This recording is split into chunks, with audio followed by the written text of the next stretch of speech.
I made record time this morning pulling off the intake manifold on the R32. Again, I actually got the whole thing off in like 30 minutes compared to a day is what it took me before. I figured out what I absolutely needed to take apart and what I could kind of get away with. I was able to get it off faster, and I'm going to try to redo it today. Instead of using the OEM gasket, I'm going to use a thicker gasket because I didn't mention this, but it was still leaking. So big sad, but I'm just trying to finish it and get it out of the way because there's a bunch of other projects I want to get onto. I didn't mention this to you guys before, but the R34 is back. Haven't even gotten a chance to look at it yet. I got stuff I want to do with the FD, I want to finish with the Mustang, and then this thing was just like a little side project, so I'm trying to get this wrapped up so next week we can start strong. We got to go down to Ace, and I got to get a couple taps. So even though the trans tune isn't dialed, I'm going to try to take the Mustang over and see if we can maybe do a pull in just like one gear or something.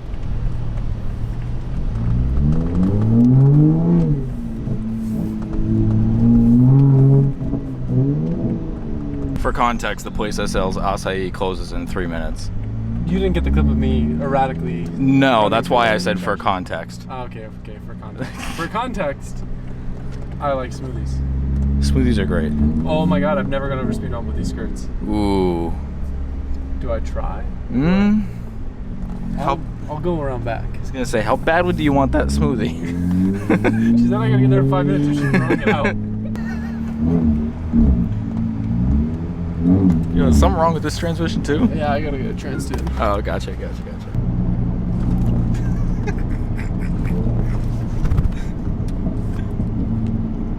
was trying to make your head hit the windshield.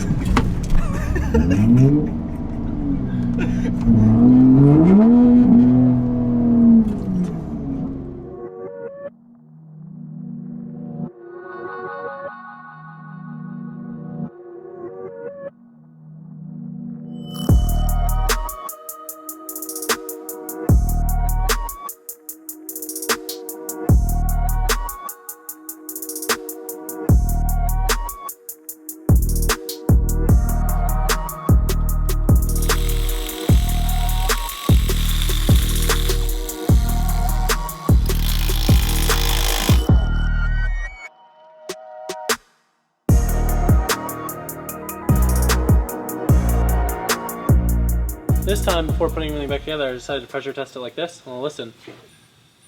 All that's water that would have been spraying into my cylinder. So I caught it now before putting everything back together. I think bottom line, I just need like a way thicker gasket, or I don't know why it's so warped. I doubt my head is warped. I think it's like the plates have gotten warped over time or something. I don't know though. I'm feeling so defeated. I've tried 3 days now to fix this problem. I just want to give up. I'm probably going to give up. The biggest issue right now is on top of having gasket issues, now 3 different bolt holes are stripped. I've tried retapping them, and it's just one of those things where you got to know when to quit. I think what we're going to do, I think I'm going to go push it into a corner to die with the BMW and all the other half-finished builds at the other auxiliary warehouse. And in the meantime, I'm going to call the boys down under. I think I'm going to get some bigger cams for a Neo head. I didn't tell you guys this. I bought 2 Neo motors off Tommy. We had a couple deals and he kind of jugged and finessed me, but we were able to work out a situation where I was able to get 2 Neo motors off of him. One I'm probably going to use for something else, but one had a bad bottom end that I'm going to rob the head off. So I can put it on this, along with a single throttle intake manifold to get rid of all the water issues that I've been having. And I'll be able to rev even higher because I won't have this stupid hydraulic lifter. So hopefully this thing will be going up to 8,500 RPM minimum.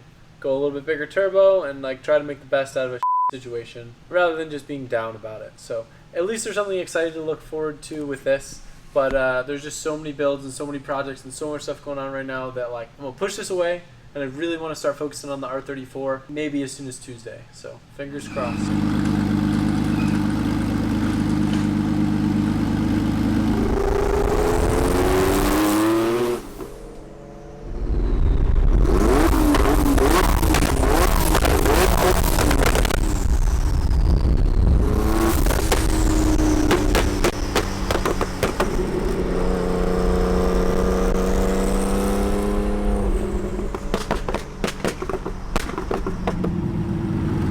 What you got in that thing? This thing's so fun to drive. It's surprisingly straight up.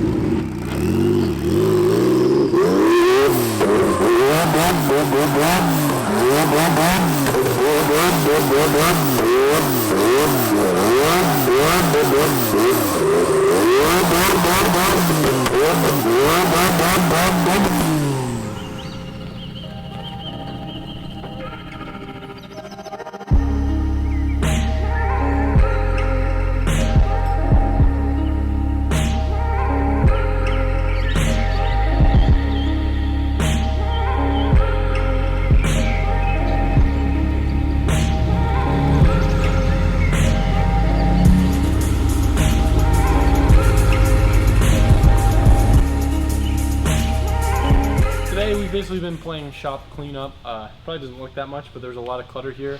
And the R34 is back, but I don't have a place to put it. So I'm trying to clear out this area so we can get the R34 in here. And I can show you guys what the new, updated, repainted engine bay looks like. I don't know if I ever said this in the video, but this is Garrett let me take home from SEMA. That's my hand. There's your hand. There's your garage. I was like, damn, bro. My hands look like, I look like a working man. Look at that.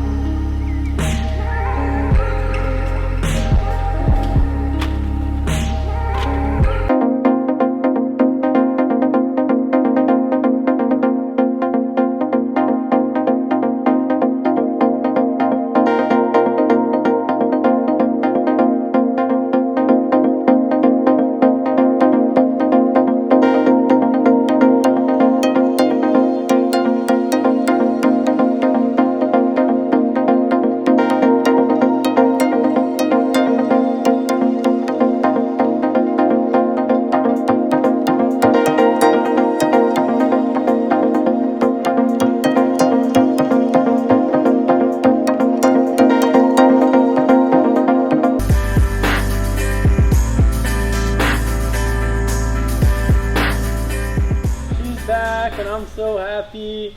If you guys remember, it was kind of a sad story when I got the car back last time. The painter really butchered it. I do want to let you know that painter actually did make good on the terrible paint job that they did, and I wound up getting my money back, and I almost just left the bay and just like dealt with it.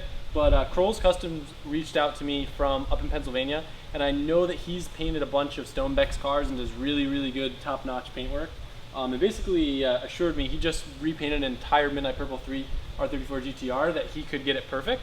And if you look, Mike showed you in that montage, like, I'm beyond happy with it now, and it's where it's at for me to be excited to put the car back together. Where before I was kind of like bummed and was just accepting that the car was not going to be to the level that I wanted it to be, because top tier paintwork is just really hard to come by, and especially getting it done on a quick timeline. But he got it done super fast, and it's actually been at his shop. We just haven't had a chance to get it. But when DJ drove the rig down, he picked it up for us. So now it's home, and this is hopefully, after I get that thing running on the street, where the focus is going to be. So I'm excited to start putting stuff together, waiting on a couple parts still from the machine shop engine-wise. But for now, I can start kind of piecing together little suspension bits, put the subframe back in, start working on the rear subframe setup, and kind of get the base of the car back together, which I'm super excited about. You know what's in this box? Indian? I wish. I wish it was food. Oh! Oh, there's Indian! What's in there? Don't worry about it. Oh, I see the label. Oh. Now's where we're gonna have some fun. I'm sick of all these junk trash builds on YouTube. No one's going the extra mile. So we're gonna start, and I'm gonna show you guys how I'm gonna make my R34 GTR the best GTR. I got this box here. Not a lot of people have the connections that I do, so pulling something off like this is pretty hard. I keep my table really clean just to make sure that I don't get any cross-contamination. I don't want any of the junk builds around here rubbing off on mine. You ready to see what we got in here?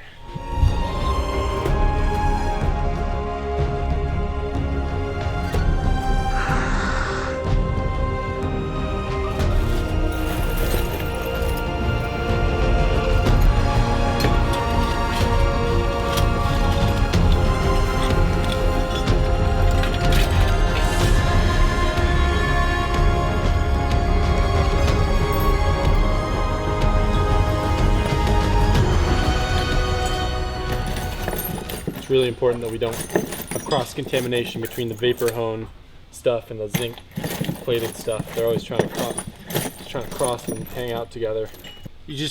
Everybody's sleeping. Don't sleep. Get your hardware zinc coated. Stop building trash build. Have some dignity. My GTR is gonna slay.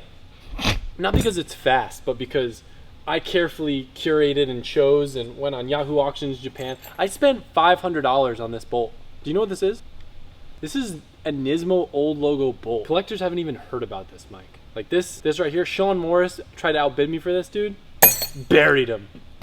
His builds, trash. My builds, slay. I don't know how I'm gonna put any of this back together. I labeled everything in separate bags, but everybody knows how great I am, so they just decided they'd throw it all together and figured I could piece it back together since I've parted out 1,300 GTRs in the 57 years I've been alive. I've been parting out GTRs since before they were even out. Nissan actually hired me to part out old GTRs to make new GTRs, and that's why today I'm just gonna slay.